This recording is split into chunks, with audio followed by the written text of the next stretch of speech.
Yan.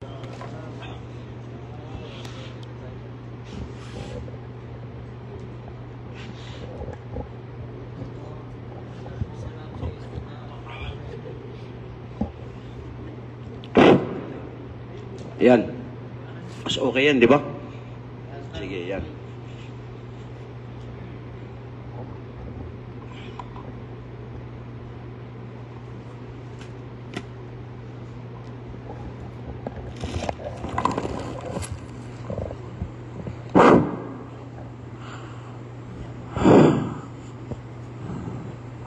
A'udhu billahi minasyaitanir rajim.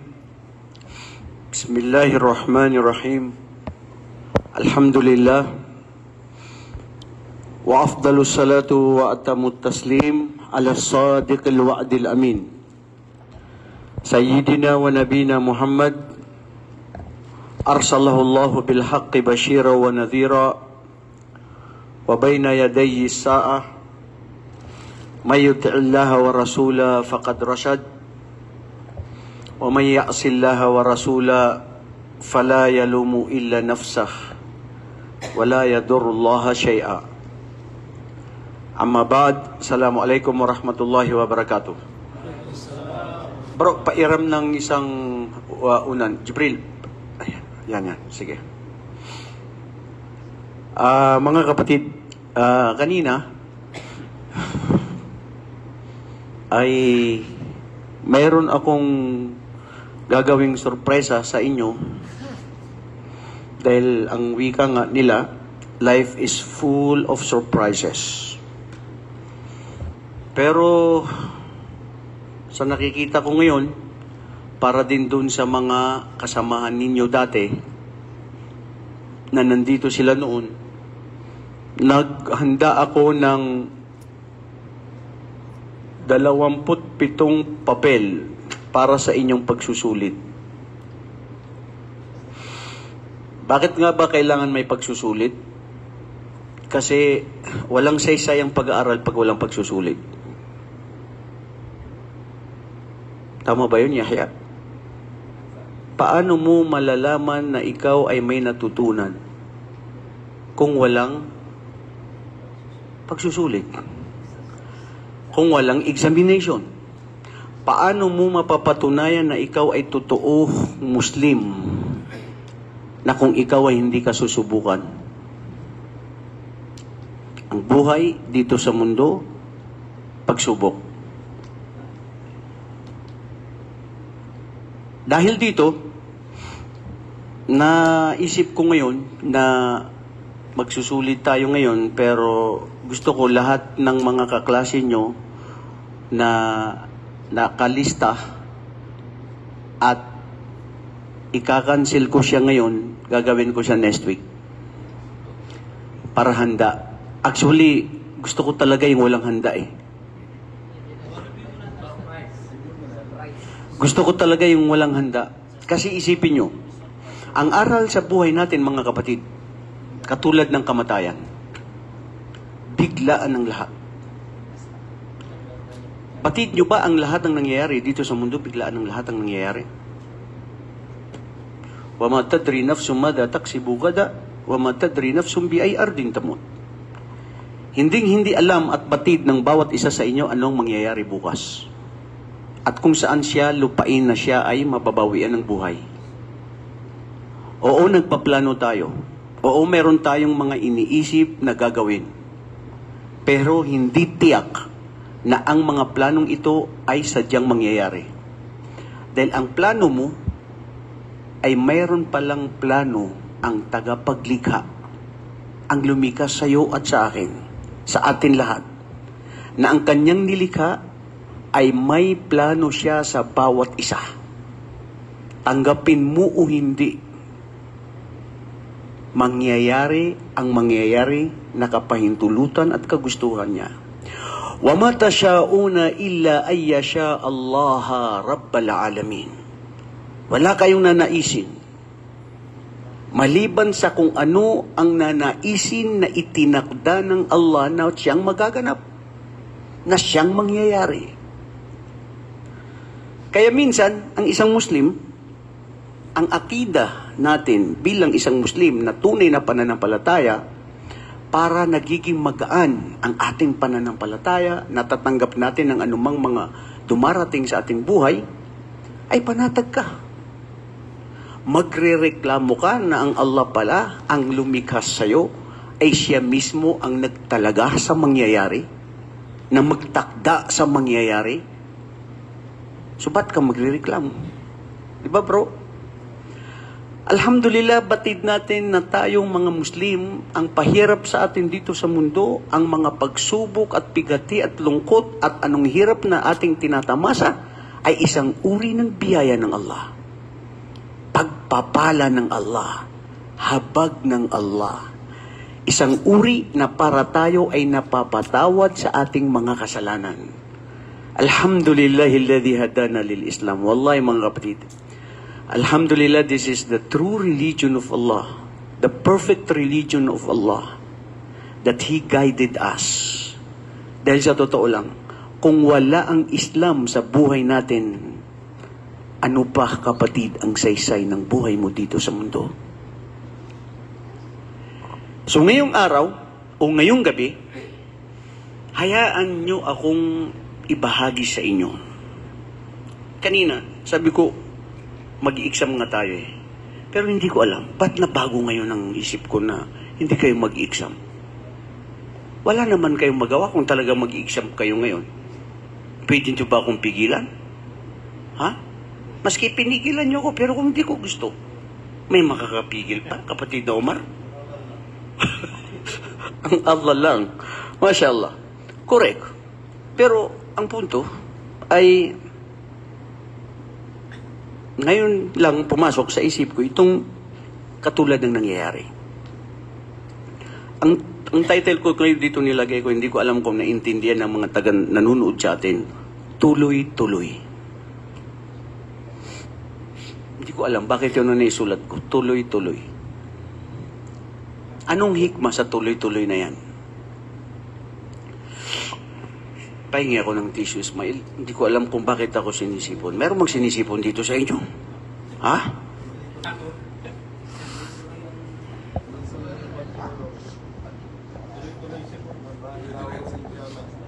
Anong nangyari? Sa buhay noon ni Propeta Muhammad sallallahu alaihi wasallam, dumating yung pagkakataon na sa buhay niya, napabalita na siya ay napaslang, namatay na. Lalo na sa digmaan sa Uhud.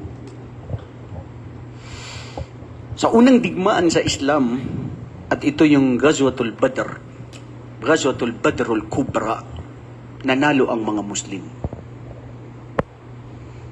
Sa pangalawang digmaan sa paghiganti ng mga Quraysh, natalo ang mga Muslim. Isang rason, pagsubok ng Allah sa kanila.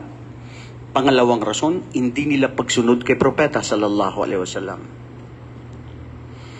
Nung napabatid na si Propeta ay napaslang na, namatay na, nakita ang mga iba sa kanila doon mismo sa labanan na nanghina sila. Kumbaga sa Marano, ito na panari ipagintaw, imiyatay buso rasul. Bakit pa tayo lalaban? Ano pa ang saysay ng buhay natin? Napatay na ang si Propeta Muhammad. So, mafi faida. Wala na tayong, pwede na tayong tumalikod. Wala nang amir, nawala na yung lakas, wala na ang propeta. Bumaba ang talata sa Quran, at ito yung surat 2 sa Surat Al-Imran. 144 ang kanyang verso. Sabi ng Allah subhanahu wa ta'ala, وَمَا مُحَمَّدٌ إِلَّا رَسُولٌ قَدْ خَلَتْ مِنْ قَبْلِهِ الرُّسُلُ أَفَإِنْ مَاتَ أَوْ قُتِلَ إِنْقَلَبْتُمْ عَلَى أَعْقَابِكُمْ وَمَنْ يَنْقَلِبْ عَلَى عَقِبَيْهِ فَلَنْ يَضُرُّ اللَّهَ شَيْئًا وَسَيَجْزِيَ اللَّهُ الشَّاكِرِينَ. Allahu Akbar. Sa malapit na ibig sabihin sa Tagalog, sabi ng Allah, wala si Muhammad maliban sa siya ay sugo. Sugo ng katulad ng mga nauna na sinugo namin ng mga propeta, na sila ay namayapa. Nawala, nangamatay na ang mga propeta. وَمَا مُحَمَّدٌ إِلَّا رَسُولٌ قَدْ خَلَتْ مِنْ قَبْلِهِ الرُّسُلُ. Katulad din siya ng mga naunang mga propeta na sila ay nangamatay. Yung iba napaslang. Katulad ni Yahya, si Zakaria. At sabi dito ng Allah, dahil nakita na doon, nagsilabasan yung mga mapagkunwari. Mayroong sumasama lang sa mga kamusliman dahil buhay si propeta. Dahil nandoon ang kaibigan niya. Dahil nandoon siya na may lakas pa ang mga kamusliman. Ngayon wala na si Muhammad, wala na ang lakas ng Islam, babalik tayo sa pahirap, so bumaliktad ang iba. Tignan nyo ang talata na ito na bumaba patungkol sa kanila. Wala si Muhammad maliban sa siya ay sugo na katulad ng mga naunang mga sugo na sila rin ay namayapa na. At kung kayo sakali, sabi ng Allah, namamatay na rin si Muhammad, umawala siya sa inyong piling, tatalikod na rin ba kayo sa Islam? Allahu Akbar. Kasi yun ang namutawi at napunta sa kanila. Nawala na si Muhammad, so ano pa ang saysay na bakit pa tayo nagmumuslim? Mawawala na ang lakas ng Islam. Pahirap na naman muli ang buhay ng mga Muslim. Mga kapatid, para ito, aral noon hanggang ngayon sa atin. Kung kayo ngayon na nandirito na nakikita natin noon na minsan 13 tayo, 40 tayo, ngayon naging 20, nag-uwian yung mga iba, na-transfer yung iba tuluyan na hindi na rin nag-aral. Mutsi balachi.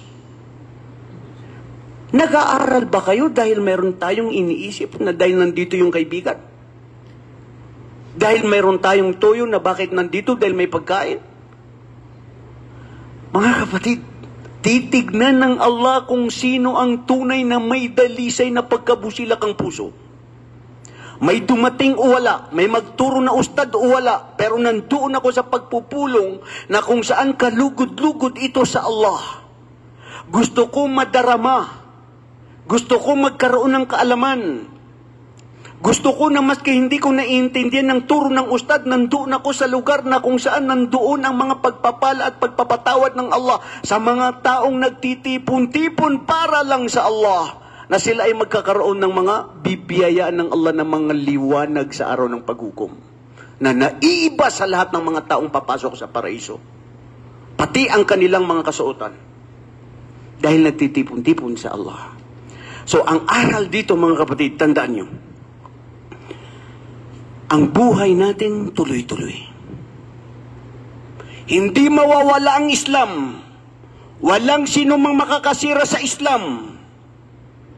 Maski ang lahat ng mga Muslim magtalikod, maski walang magturo sa Islam, maski hindi kayong magkasala, ayon sa hadith ni Propeta sallallahu alaihi wasallam, papalitan kayo ng mga tao, yubaddilullahu qauman ghairakum yudhnibuna wa hum yastaghfiruna fayuhibbuhumullah.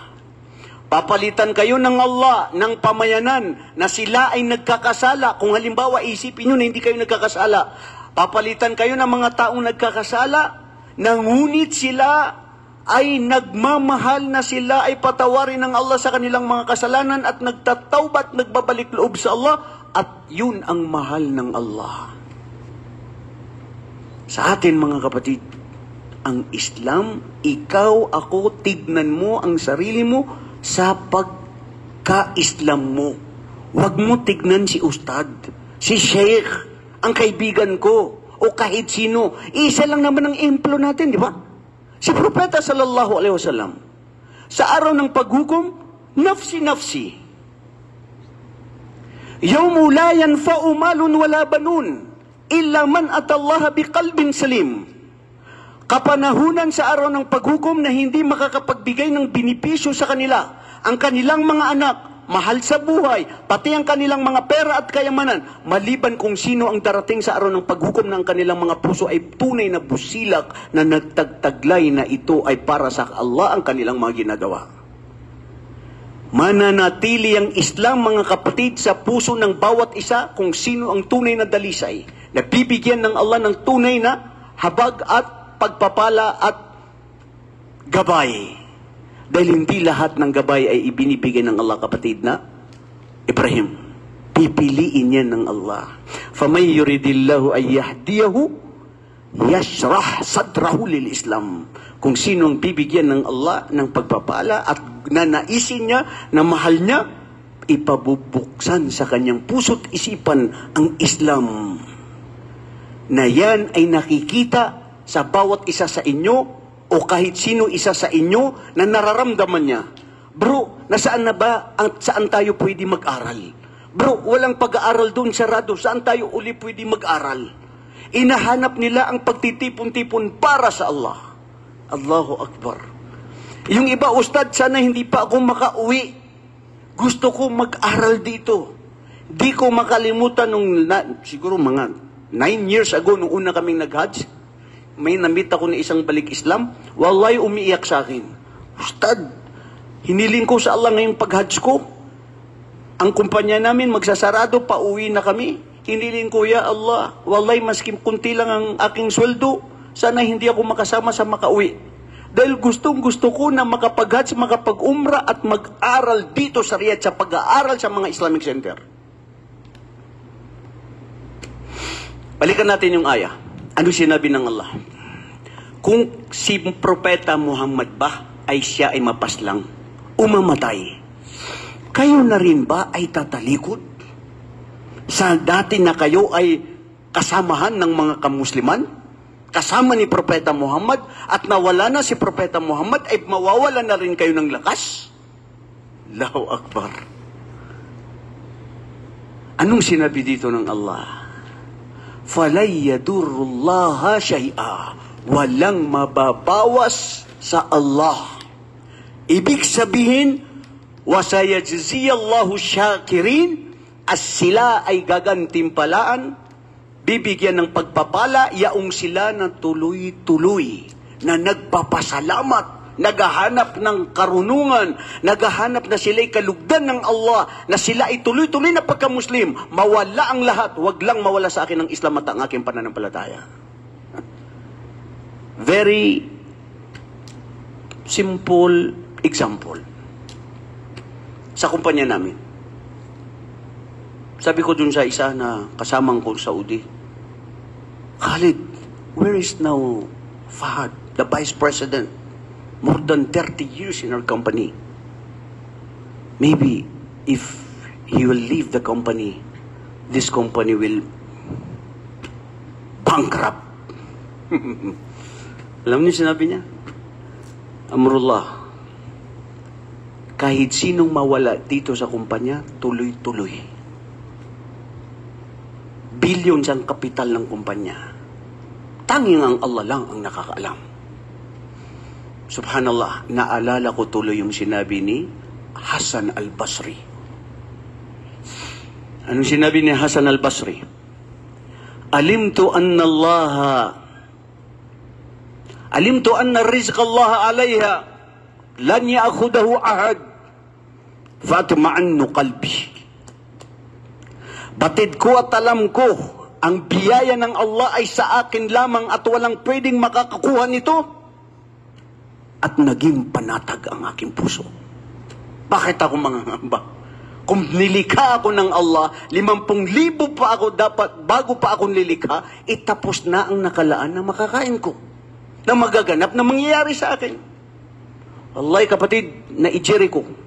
Maski araw at gabi, hindi ka matulog para sa trabaho, anumang uri ng trabaho hanapin mo, wallahi hindi ka yayaman kahit anong hirap na buhay mo dito sa mundo, maliban na lamang kung ano ang itinalaga ng Allah na para sa'yo. Na walang makakaangkin nun. Sa'yo lang yun. Pagkain mo lang yun.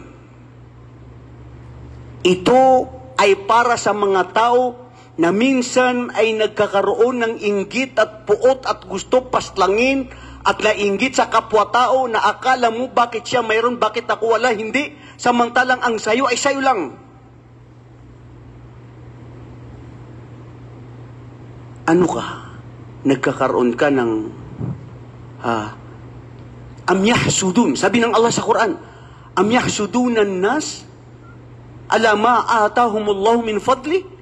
Sila ba ay naiinggit sa mga tao na kung anong biniyaya ng Allah sa kanila? Ibig sabihin kung anong binigay ng Allah doon sa kapwa-tao mo, sa pinsan mo, kamag-anak mo, kaibigan mo, naiinggit ka doon, hindi ka nasisiyan doon, parang kinukoreksyonan mo ang Allah na yun ay batid ng Allah, na yun ay pinagkaloob niya sa kanya, tapos hindi ka masaya. Okay, wag na natin sabihin wag ka maging masaya, kasi naiinggit ka eh. Pero ang punto doon, kinukoreksyonan mo o naiinggit ka. Ay, ito ang sabi dito ng Allah subhanahu wa ta'ala sa aya na ito. Pangalawa, sabi ni Hasan al-Basri, alimtu anna amali lan yaqumahu ahad fa'amiltu bi.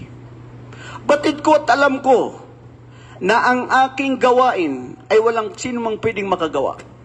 Maaring gawin ng iba, papalit sa akin, pero hindi yung ginagawa ko ay magiging katulad ng paggawa niya. Correct yan. Magluto ka ng pansit bihon, ang pagluto nito, siya lang, iba rin ang pagluto mo. Ito na maanghang kasi maranaw. Ito na mapait ka, Maguindanao. Ito na tausog ka, yung pansit bihon niya na matabang, na walang kano. Isa lang yan. Nag-iiba-iba lang. وَذَلِكَ فَضْلُ اللَّهِ يُؤْتِهِ مَنْ يَشَاءُ. At yan ng mga fadl, habag at awa at biyaya ng Allah na ipinagkaloob sa kahit sino mang gusto niyang bigyan. At yan, mga kapatid, kung bakit tayo nag-aaral. Dahil wallahi, tignan niyo ang sinabi rin ni Hasan al-Basri, libabi ilmin wahid ata'allamuhu ahabbu alayya minad dunya wa ma fiha. Ang isang pintuan lamang ng kaalaman na ito ay aaralin ko ay mas matimbang, mabigat sa akin at mas mahal ko yun kaysa sa ano ang nasa dunya at lahat ng napapaloob sa dunya. Naintindihan niyo yun? Uy, ba't kayong tahimik?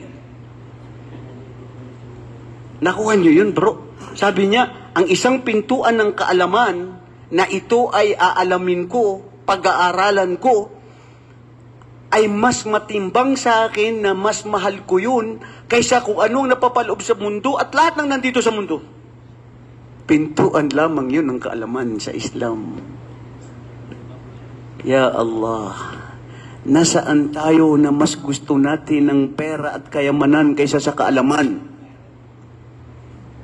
Ha? Ang pera, pag nakuha mo, mahurot. Kuha ni misis. Ipalit sa kuan, ang butong siya yung paliton, bisag dili importante, mo palit. Na ikaw ang napapagod. Kasi maiwan daw siya ng mga sister. Ang kaalaman, mahurot. Dili siya mahurot. Magtugang sa imo. Makatabang sa imo. Bay. Ang kaalaman mo, kapatid na Omar, lalong nadadagdagan.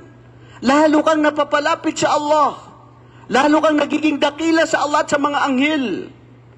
Nagbibigay ng liwanag sa puso't isipan mo at nagiging panatag ka. Kaalaman yun sa Allah, sa Islam. Yun ang tunay na yaman. Makakasama mo sa libingan mo hanggang sa araw ng paghukom. Samantala ang yaman mo ay kalaban mo. Dahil ang kaalaman ay siya poprotektahan kanya. Ang yaman, ikaw ang magpoprotekta sa kanya. Marami kang magiging kalaban. magiging maramot ka pa, pekto ka pa, mimbali ka pa na kudalis. Lalo kang hindi nakakapagbigay. Lianna al-mal fitna. Wa kadhalika al-ilm fitna. Walakin al-ilm ahabbu ila haula'il muttaqin. Kung isipin niyo mga kapatid, ang una na talata na bumaba kay Propeta Muhammad sallallahu alaihi wasallam, Iqra, magbasa ka, manaliksik ka ng kaalaman.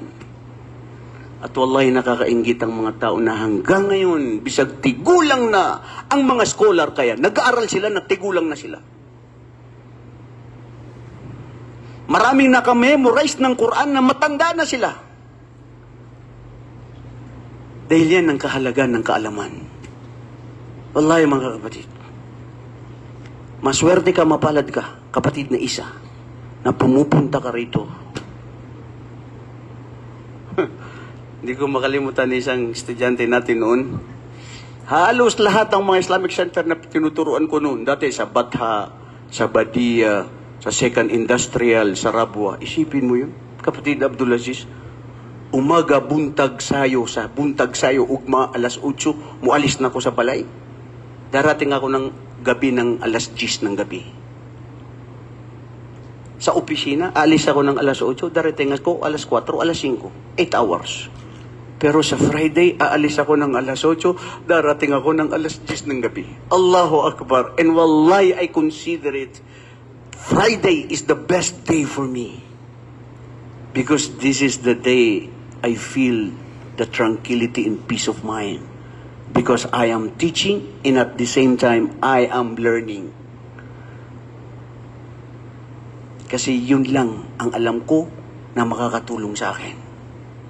Dahil panatag ako, masarap ang nararamdaman ko na nandoon ako sa pagpupulong ng mga pagkakapatiran na iba't ibang tribo, lugar sa Pilipinas, nagtitipon-tipon para sa Allah subhanahu wa ta'ala. At wallahi, hadith ni Propeta sallallahu alaihi wasallam, qaumun hunaka fi yawm al-qiyamah wujuhuhum nurun wa libasuhum nurun laysu min al-anbiya wash-shuhada walakin yughbituhum al-anbiya wash-shuhada qalu sifhum lana ya Rasulullah qala Rasulullah sallallahu alaihi wasallam hum al-mutajalisuna fillah. Tignan niyo yan mga kapatid, subhanallah. Araw ng paghukom na kumukuti-kutita patibang liwanag doon sa mga tao na iibang grupo na nandun na sila sa paraiso, na hindi sila napapabilang sa mga propeta, hindi rin sa mga suhada. Pero iba ang liwanag na meron sila. Ano yung meron sila? Usugo ng Allah. Ano ang mga katangian ng mga ito? Sabi ni Propeta sallallahu alaihi wasallam, sila yung mga tao na nagtitipon-tipon para lamang sa Allah. Kaalaman sa Islam. Kayo na nag-aaral every Friday, mga kapatid. Hindi ba hinahanap-hanap ninyo? Ako, hinahanap-hanap ko. Wallahi, mas gusto ko pa minsan na ma-absent ako sa opisina. Wag lang ako ma-absent sa pag-aaral ko ng ano. Alam ito ng pamilya ko, minsan may mga social obligation na dapat puntahan, pero parang ayaw ko na maiwan na ma-absent sa isang subject o sa pag-aaral. Di ko alam. I don't know. Bakit ganun ang nararamdaman ko? Kaya, sinabi ni Sufyan, si Sufyan ibn Uyayna, anong sinabi niya?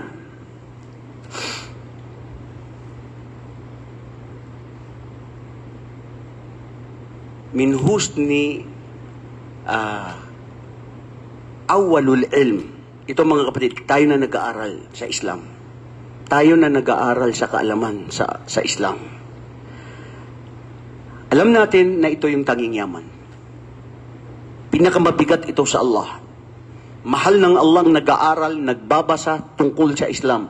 Isang gabi lang na isang oras na iupo mo o ibasa mo sa pag-aaral sa Islam ay mas matimbang ang gantimpala kaysa ikaw ay nagdarasal ng tahajjud sa buong gabi na hanggang umaga, Fajr. Isang oras lang yun. Wala nga tayo sa kalingkingan ng ginawa ng mga nauna sa ating na mga sahaba, na mga tabi'in. yung mga aimma, si Umar, si Imam Malik, from Medina, pupunta lang siya ng Syria, sa Sham, dahil lang sa isang hadith. Gusto lang niya alamin kung ano yung mga mutunul hadith, sanad ng hadith, kung ito ba ay totoo o hindi. Kung ito ba ay kadib, hasan, mutawatir, isang kaalaman lang yun. Tayo, ikaw na magkwento sa sarili mo, kapatid na sultan. Sabi ni Sufyan ibn Uyayna, awalul ilm, ang una na dapat malaman mo sa pag-aaral sa Islam, husnul istima, ang mabuting pakikinig, na taimtim na iniintindi mo ang pagpapaliwanag ng isang guro. Hindi yung nakabulkad ka sa guro pero yung utak mo na nandun sa, aywan ko kung saan siya lumilipad.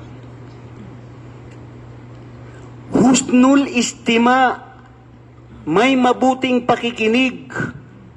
Pag tinanong ka, pwede ka makasagot kasi nakafocus ka. Minsan wala tayong focus. Itaas sa kamay sa inyong walang focus. Gumanon ka, Sultan. Okay lang, hindi ka nag-iisa kasi ako rin minsan walang focus. Wallahi, totoo yan. Minsan na-experience ko, nagkukwento minsan halimbawa, si Mrs. sa bahay, alam mo itong nangyari, ganyan-ganyan. Sabi ko, ganun. Sabi ko, ano yung kwan? Ha? Sa haba ng kwento ko sa'yo, sasabihin mo ngayon, ano yung kwan? Hindi mo alam.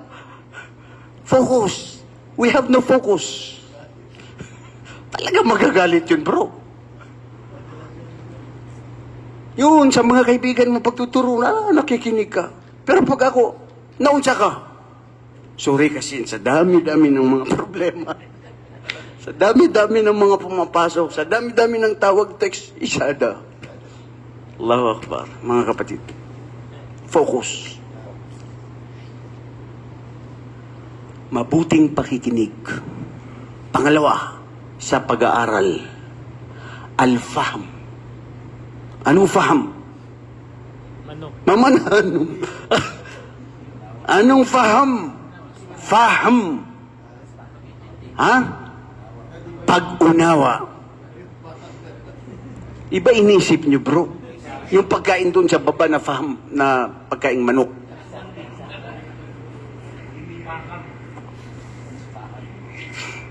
Pag-unawa. At yun ang fiqh. Mama'na al-fiqh, lugatan al-fahm. Pag-unawa mo.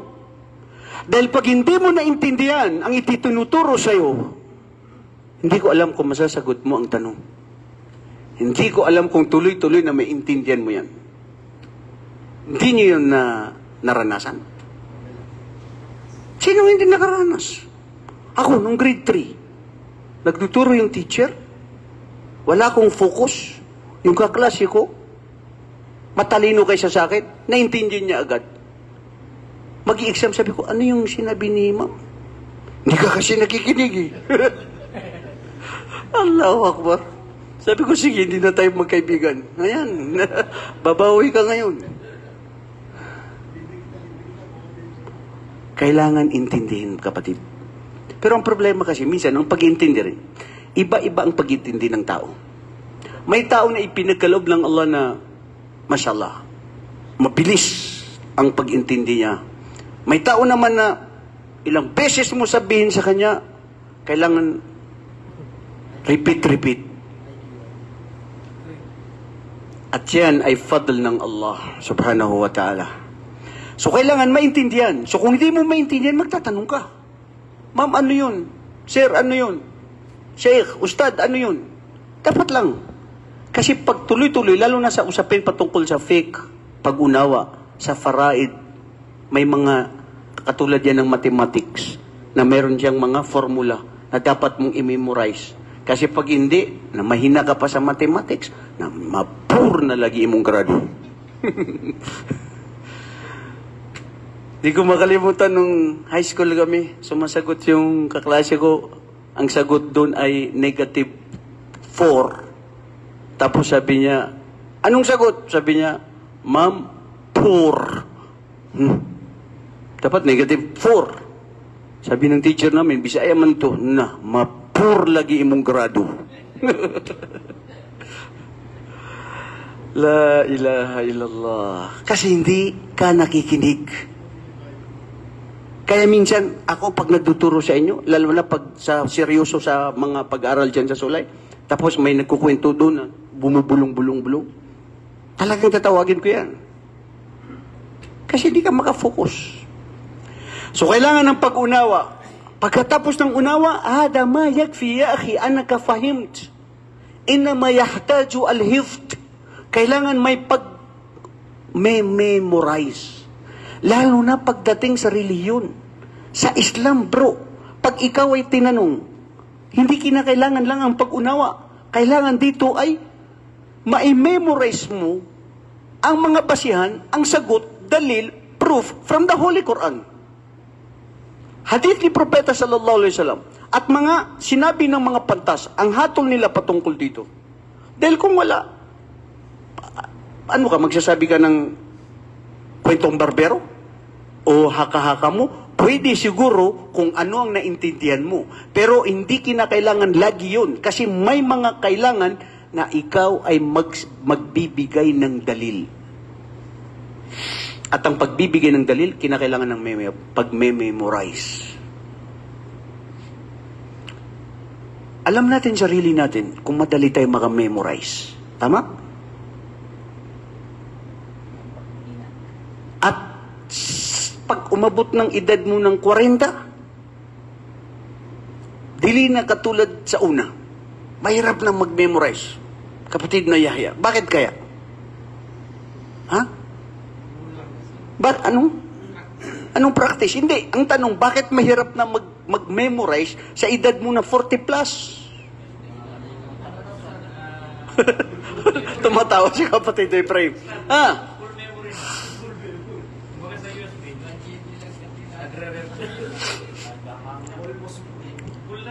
Na-full na siya. Oh, dahil sa dami na ng mga pumasok, mga virus. Alam mo, may kasabihan ng mga Arabo eh. Syakautu ila su'a hifdin fa'arshadani ala tarkil ma'asi. Faqala inna ilmallahi nurun wa nurullah la yu'ti lil'asi. Syakautu ila su'a hifdin. Isang scholar na may pumunta sa kanya na nagsabi, nagrereklamo ako na hindi ako maka-memorize. Nahirapan gyud ko mag-memorize ani siya. Bisag simple lang. Ano ba ang dahilan? Sabi ng Sheikh, dahil ang kaalaman sa Islam, kaalaman sa Allah, ito ay liwanag. At ang liwanag na ito ay hindi ibinibigay sa mga taong makasalanan. Sabi niya, walay ang mga scholar bro, minsan ganun sila.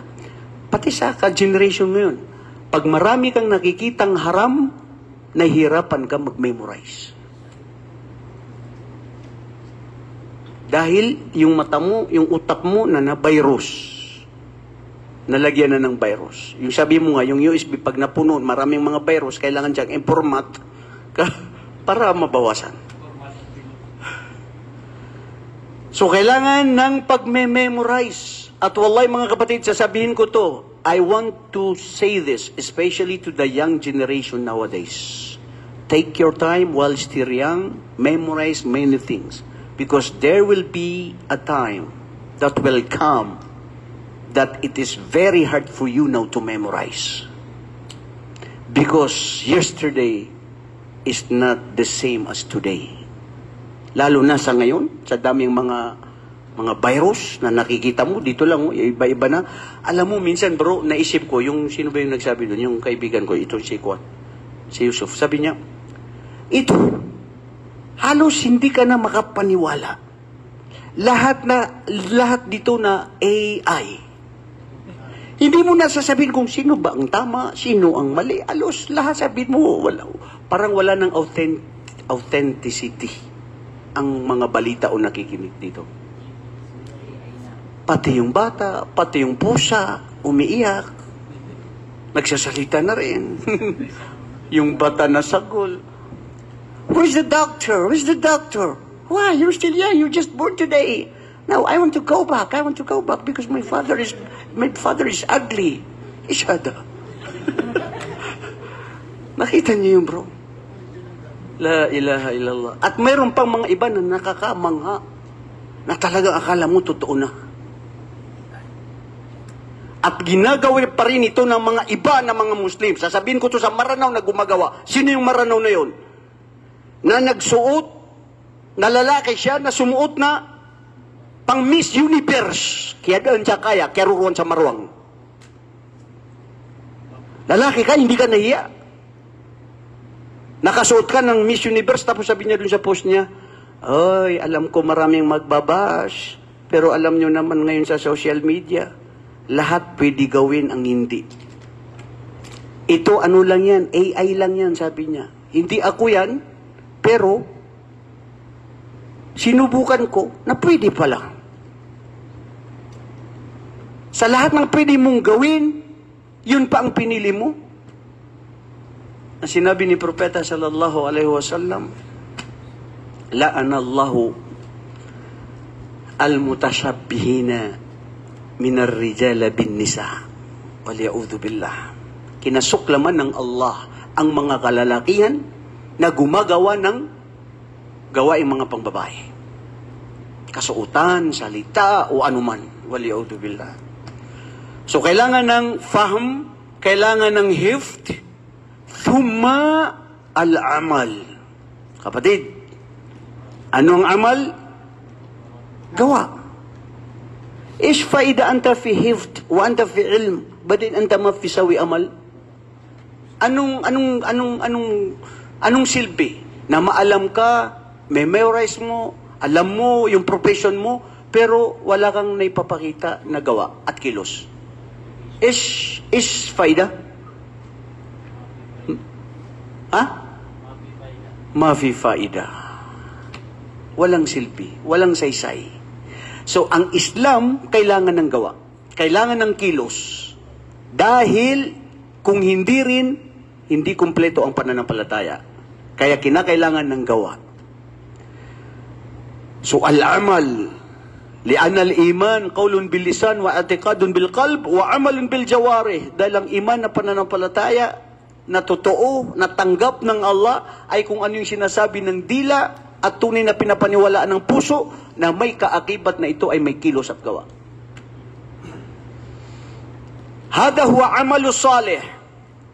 Innal ladina amanu wa amilu salihat. Sila yung mga naniniwala sa Allah at nagsisigawa ng mga mabubuting gawain. Ang sabi dito ni Anas, wa amilu salihat. Ano yung amilu salihat? Mga mabubuting gawain, dalawa. Hindi siya matatawag na mabuting gawain kung ang gawain na ito na maski siya ay sinasabi mong mabuti kung hindi ikhlas para sa Allah. Pangalawa, kung hindi ito mutaba'a li Rasulillah sallallahu alaihi wasallam. Matatanggap lang siya na katanggap-tanggap na mabuting gawain sa Islam para sa Allah sa dalawang kondisyon na ito na nabanggit natin. Kaya ang sino man na Kristiyano, Muslim ka man, Mahudyo ka man, o kahit sinong tao ka na gumagawa ng mabuting gawain, pero kung hindi ito ay dalisay na ginagawa mo na hindi para sa Allah, at wala rin ito sa katuruan ni Propeta Muhammad sallallahu alaihi wasallam, i'lamu dhalik anna amaluka hada mardudun fi yawmil qiyamah. Wa hada abtar, wala isa fihi shay, ma fi faida. Walang saysay pakinabang sayo ang mabuti mong gawain kung ang gawain na ito ay hindi ikhlas, na hindi para sa Allah, at hindi rin ito alinsunod sa gawa ni Propeta. Ang panghuli na sinabi dito ni Sufyan ibn Uyayna, فَإِذَا اسْتَمَعَ الْعَبْدُ عَلَى كِتَابِ اللَّهِ وَسُنَّةِ نَبِيِّهِ صلى الله عليه وسلم بنية صادقة afhamahu Allahu kama yajib wa ja'ala fi qalbihi nura. Allahu Akbar. Subhanallah. Kaya pala pag hindi ka totoo na dalisay, bro, hindi mo mararamdaman ang tunay na dalisay at tamis ng pananampalataya. Kasi sinabi niya dito, pag ang alipin ng Allah ay pinagsama niya na totoo ang kanyang pag-aaral sa kitab ng Allah, ang Quran, at ginawa niya ang mga sunna ni Propeta Muhammad sallallahu alaihi wasallam na totoo, biniyatin sadiqa, na totoo na para ito sa Allah na malinis at dalisay, ipapaunawa sa kanya ng Allah na dapat lang niyang maunawaan. Bubuksan at padadaliin sa kanya ng Allah. At mamahalin siya ng Allah at mamahalin niya ang kaalaman na ito. At hanapin niya ang kaalaman na ito. Saan man ito maroon.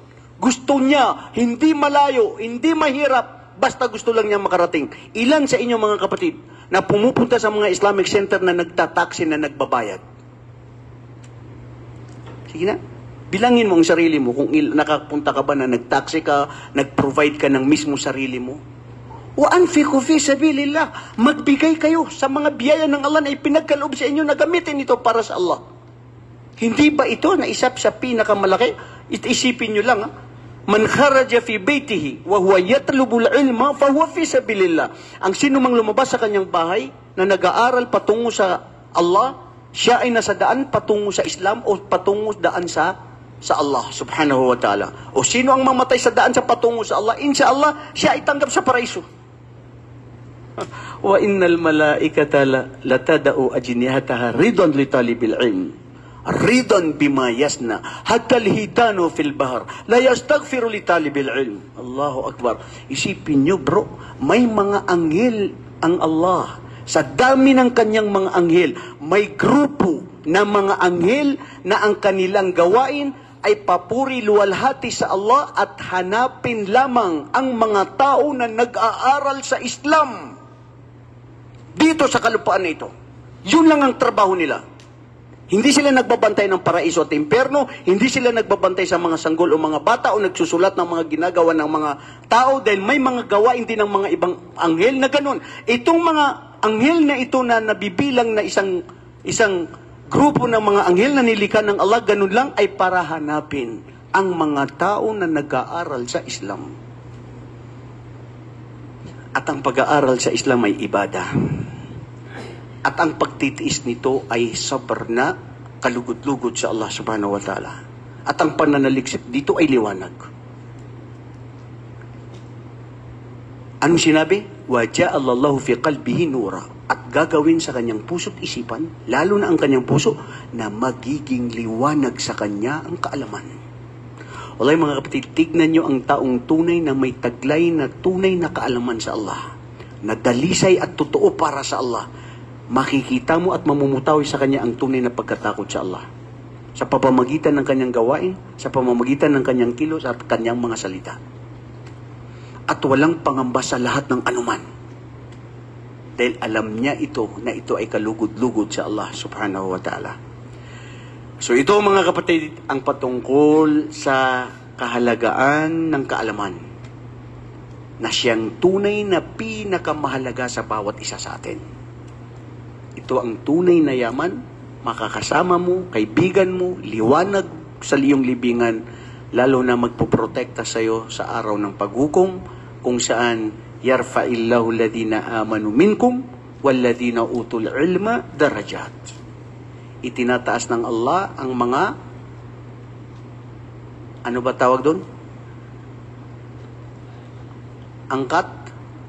Ang antas. Ang antas. Itataas ng Allah ang antas ng mga naniniwala sa inyo at dahil sa mga kaalaman na mayroon sila. Dahil ganun kahalaga.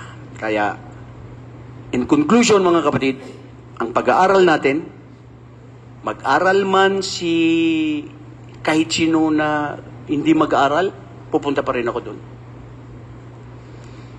Dahil para sa Allah, walang kondisyon. Walang kondisyon ng pag-aaral. Wala sa edad. Wala sa lugar. Nandito yan. Pag hinanap mo yan, ipapadali sa'yo ng Allah at hahanapin mo. Wallahi, hindi ko makalimutan ito. Unang pagdating ko doon noong 2012, dumating ako rito, doon sa pinakamalaking masjid doon sa amin, sa may Suleymania. May nakita ko doon na pag-aaral sa tafsir. Si Sheikh ganito. Sabi ko, subhanallah, ya Allah, sana makapunta ko. Kasi isipin mo, after ng graduation ng Madina, nauwi ako ng Pilipinas, 8 taon, hindi na ako nakapunta uli dito. Pagbalik ko dito, yun ang inahanapan ko. Hinanap ko yun, bro. Buong after luhur, hinanap ko, naligaw ako, hindi ko makita, nakita ko siya before Maghrib. Kasi hindi pa ako marunong gumamit ng GPS, wala pa akong internet sa oras na yun. So nagtanong-tanong lang ako, doon pala yun sa Sweden, doon sa malayo, doon. Tapos may nagsabi ng Sheikh, yan yung sa Jamia Sweden, punta ka sa ganito, kanan, kaliwa, ganun, kaliwa.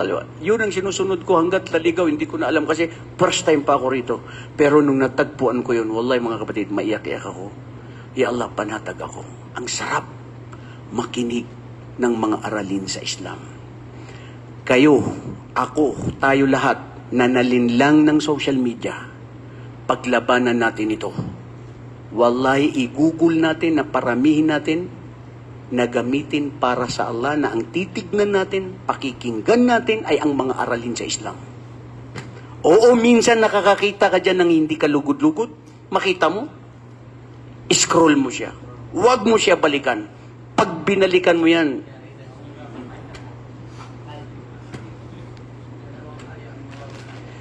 mga kapatid, at sa lahat ng mga hindi pumunta rito, may exam kayo next week. Lahat kayo may exam, bumalik dito next week para sa inyong pagsusulit. Dahil ang pagsusulit at pag-exam ay dyan nalalaman ano ang meron ka. Faqidu shay la yu'ti. Wala kang may bibigay maliban kung anong meron ka na natutunan mo. Hanggang sa muli, jazakumullahu khairan. Assalamualaikum warahmatullahi wabarakatuh.